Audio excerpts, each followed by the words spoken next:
Bonjour, ici André Lepère pour ma web TV. On se retrouve ici au Poulet Frit Idéal, au restaurant Poulet Frit Idéal à Lac-Mégantic, sur la rue Papineau. On prend notre café et comme invité aujourd'hui, j'ai Robert Bellefleur. M. Bellefleur, bonjour. Oui, bonjour, M. Labière. M. Bellefleur, vous allez m'expliquer quelque chose. Hier, on a reçu un communiqué parlant de la décontamination du Lac-Mégantic et on parle aussi peut-être de la création d'une fondation pour la préservation du Lac-Mégantic. Pouvez-vous me parler de ça un peu, puis où est-ce que c'est rendu dans le projet? C'est un projet qui est présenté dans le cadre du 19 millions supplémentaires du gouvernement du Québec suite au recours collectif. Il avait fait une économie de 19 millions sur les coûts. Donc, à partir de ce moment-là, on a appris qu'il y avait eu des pourparlers entre les avocats du recours collectif et le gouvernement au niveau du ministère de la Justice et que, semble-t-il, le surplus était en partie lié au fait qu'on n'avait pas décontaminé la partie du lac Mégantic devant le boulevard des vétérans pour des raisons écologiques, de ne pas rebrasser toute là, cette contamination-là avec celle qui était historique. Donc, on avait calculé un montant pour ça qu'on n'a pas dépensé. Donc, ça expliquerait, selon les fonctionnaires, en partie le surplus. Okay. C'est ce qui a été confirmé par les avocats du recours collectif.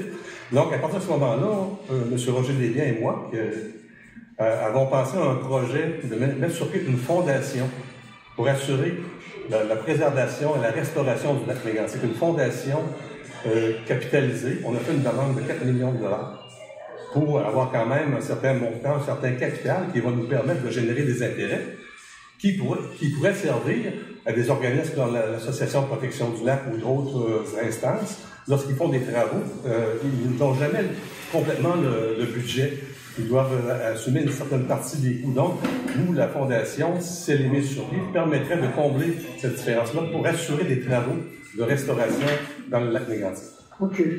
Maintenant, cette fondation-là, elle va être mise sur pied, il va y avoir un conseil d'administration, des choses comme ça autour de ça.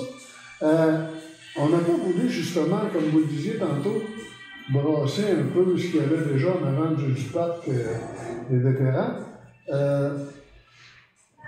Comment est-ce qu'on peut faire pour décontaminer ce coin-là? Parce qu'il est quand même contaminé.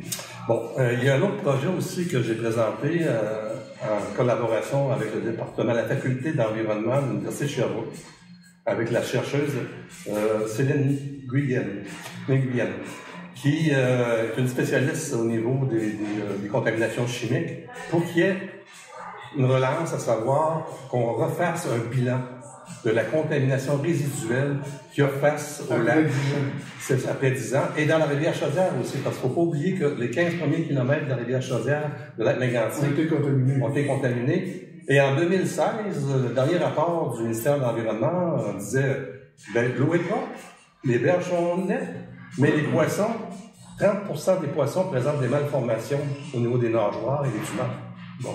Donc, il faut, et même la recommandation du ministère en 2016, c'était dans 5 ans de refaire une réévaluation. Donc, l'Université de Sherbrooke serait financée aussi en partie par ce 19 millions-là du recours collectif pour venir faire un état de situation de la contamination résiduelle. OK. Maintenant, quand est-ce que vous pensez, si jamais le projet est accepté, quand est-ce que vous pensez être capable de mettre tout ça sur pied?